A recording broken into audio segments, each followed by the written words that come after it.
Humanity is on the move as never before. And most of these who leave home seeking a better life head for the city. To look at our cities is to see into our future.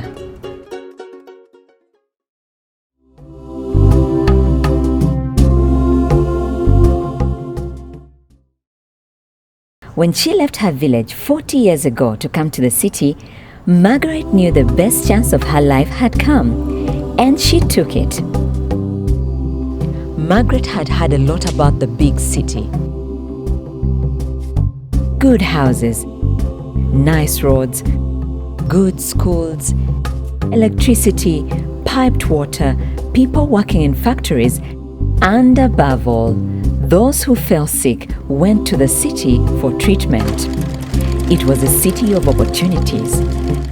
Margaret wanted to be a part of that life she had heard a lot about and the city she visualized. So head high, she took the bus. The paradox. Today, Margaret has resigned to selling charcoal for a small income, sliding into social hopelessness. That time people in Kampala here were not many as they are now.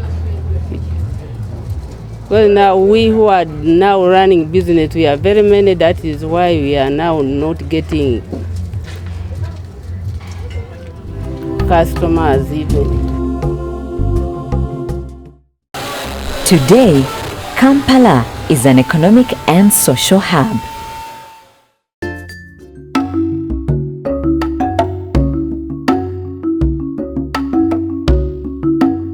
But the expansion of cities such as Kampala presents authorities with a political and moral dilemma. At least 60% of the urban population in Uganda lives in slums. What Margaret in Kampala wants is what Joan in Mbarara and Joshua in Lira wants. However, urbanization in Uganda is yet to happen. Uganda is less than 25% through its urbanization process. According to the National Population and Housing Census 2014, 18% of Ugandans live in urban areas. This is still a very low level of urbanization. But the rate at which urbanization is currently growing in Uganda is very fast, increasing by 4.5% per year, driven by both population growth and the movement of people from rural areas. Today, the proportion of the population living in urban areas is highest in central Uganda. Central Uganda records the highest mobility of Uganda's workers, contributing to the transformation process.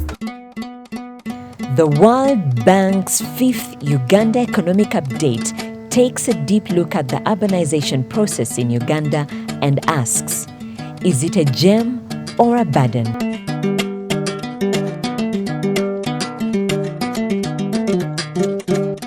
By facilitating people who move from villages to cities, government will likely move millions out of poverty, and investing in infrastructure helps lessen distance and therefore accelerate growth. Cities are therefore gems for growth.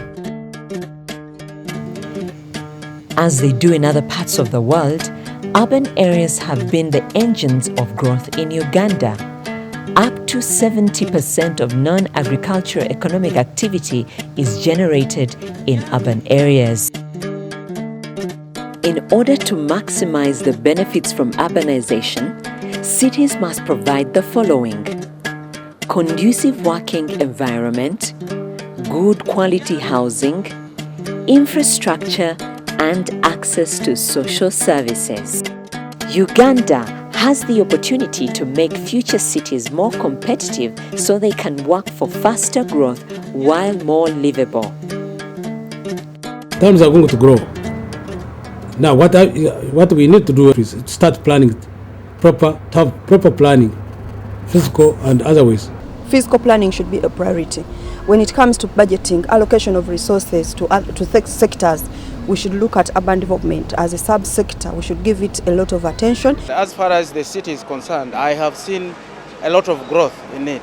But that growth must be proportional to some of the development sectors like education, road transport, health services.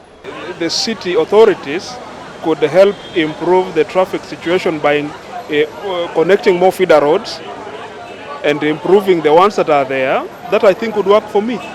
I'm confused of the two because you find red light tells you to stop and the traffic man tells you to go.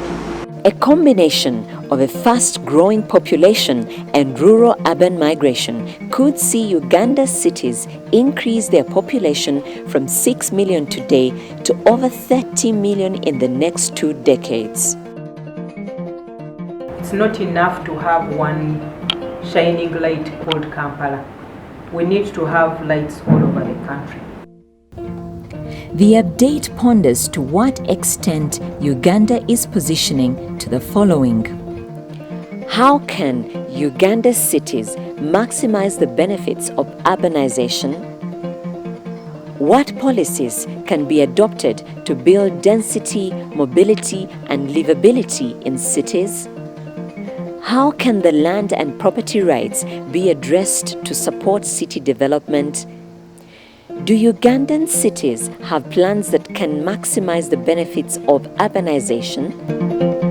How can we ensure that good plans are actually implemented?